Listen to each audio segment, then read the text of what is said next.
Hello, my name is Ronald Morris III. And my name is Anthony Tell. Our project is on the attack that will never be forgotten. Pearl Harbor is the U.S. naval base on the island of Oahu, Hawaii, which is west of Honolulu. The attack of Pearl Harbor was a surprise attack conducted by the Japanese Navy against the U.S. naval base of Pearl Harbor.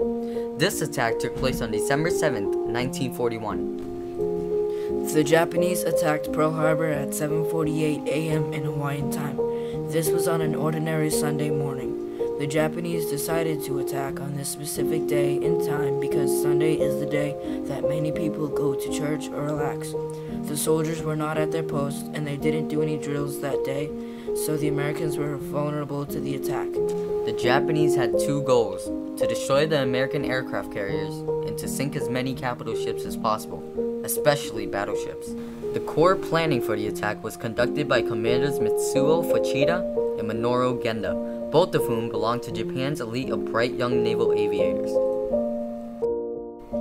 The officer of the deck sees something suspicious about 50 yards ahead of the port bow. He isn't sure what the objects are, so he asks a sailor, and the sailor says that it is a periscope. As the Japanese get closer and closer to Pearl Harbor, the Americans have no clue about the attack. The reason why the Japanese decided to attack Pearl Harbor in the first place was because Japan was trying to take over all of China. They knew it was going to be nearly impossible, so they coincided with Nazi Germany to do so. Since Germany at the time was the enemy of America, America stopped exporting goods such as oil to Japan as a punishment. The Japanese were angered at the Americans for doing this, so they sent out planes with artillery and attacked Pearl Harbor and caused immense damage to many people, planes, ships, submarines, and many other U.S. property. The Japanese expected the Americans to be at home relaxing or at church praying, so this was a perfect time for them to strike. As the Japanese speed through, the Americans notice the planes flying above their heads, but they ignore it because they think that it is a practice run for the new coming pilots. The 6 Japanese aircraft carriers, 2 battleships, 3 submarines, and support force of 20 ships had traveled 5,000 kilometers for over 12 days without being detected as predators. The Japanese departed on November 22nd and took their route to Hawaii. They immediately dropped bombs as they flew over Pearl Harbor. This startled the Americans since they had no idea about the attack. As the Americans tried to get away and find a safe place to go, the Japanese continued to drop their explosives and destroy everything. The Americans realize that they are being attacked, but they do not know what or who are attacking them, so they constantly look up to figure out what's going on. The Japanese do not give mercy to the Americans. They constantly drop explosives to destroy everything in sight. Piles of smoke from the explosives are blinding anyone that's trying to get out of the situation and find safety. The Americans quickly try to get any resources that they can to fight back. The Japanese did everything that they had to do to get what they wanted. They destroyed everything in sight and made sure that peace wasn't an option. Richmond K. Turner, the U.S. Navy Admiral, warned that the Navy should be put on high alert status and security should be increased to Pearl Harbor in case of incoming attacks, but his request was only partially fulfilled. The Japanese pilots were disappointed to find out that no American aircraft carriers were in Pearl Harbor.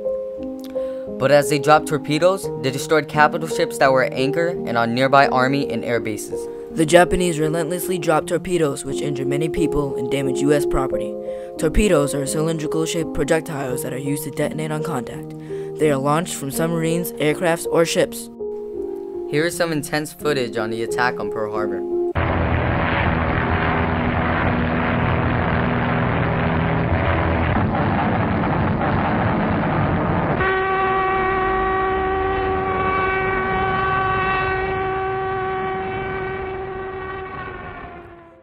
After the attack on Pearl Harbor, Japanese people living in America were forced to move to internment camps. This happened because the Americans thought they were spies who worked for the Japanese military.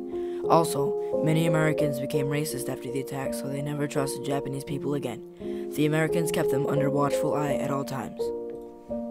America was under isolationism, which meant that they never intervened in other countries' wars.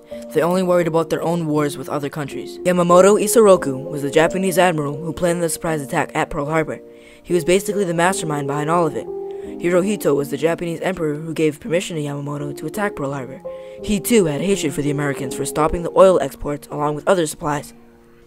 Dory Miller was the first African American to receive a medal for shooting down Japanese aircraft without experience on the weapon he used, which was a mounted machine gun. Since Dory was colored and there was racism going on in America at that time, he was assigned to kitchen duty and had to prepare the other soldiers' meals. He wasn't trained to be a soldier, so this was an amazing achievement in history. Lieutenant Welsh and Lieutenant Taylor flew against the Japanese planes, taking 6 or 7 out of the battle. The Japanese attack was separated into 2 waves. The first wave was much more subtle and less damaging. However, the second wave was much more destructive and devastating. The Americans attempted to fight back, but it was no use since the Japanese were well prepared for the attack. The Japanese pilots said Tora, Tora, Tora right before they were going to attack because the word Tora means tiger in Japanese. This was a code word for attack. As a result of the attack on Pearl Harbor, the Japanese ended up winning the battle and killed over 2,000 soldiers, 68 civilians, and wounded about 1,000 soldiers and about 35 civilians. The Japanese also sunk 4 battleships, 3 destroyers, and destroyed over 150 planes. 9 submariners got killed and 55 airmen were killed. This was such an important event because it sparked the beginning of World War II when America declared war on Japan a few days later. This changed the world forever. This was a turning point in history because America was previously aloof in World War II, but after the attack of Pearl Harbor, they felt threatened and frightened, so they decided to take part in the war. Before the attack, nothing important was really happening in America. It was just a peaceful country and there were no wars in which they were associated with. After the event, Franklin D. Roosevelt presented a speech to Congress regarding the event and requested a declaration of war. Here is a small portion of Roosevelt's speech. As Commander-in-Chief of the Army and Navy, I have directed that all measures be taken for our defense, but always will our whole nation remember the character of the onslaught against us. No matter how long it may take us to overcome this premeditated invasion, the American people in their righteous might will win through to absolute victory. One long-term change of this event was that America now knew that they could be attacked from anywhere, so they heightened their border security immensely, making invasions in America nearly impossible. This also happened immediately after the attack because America wanted to make sure something like this would never happen again. Another long-term effect was the invention of the CIA, which is short for Central Intelligence Agency. This branch of the military was founded because there was a lack of military branches during this time. The CIA focused on military intelligence, providing useful information for other branches of the military. This is important today along with protecting the nation's borders because it guarantees protection of our nation.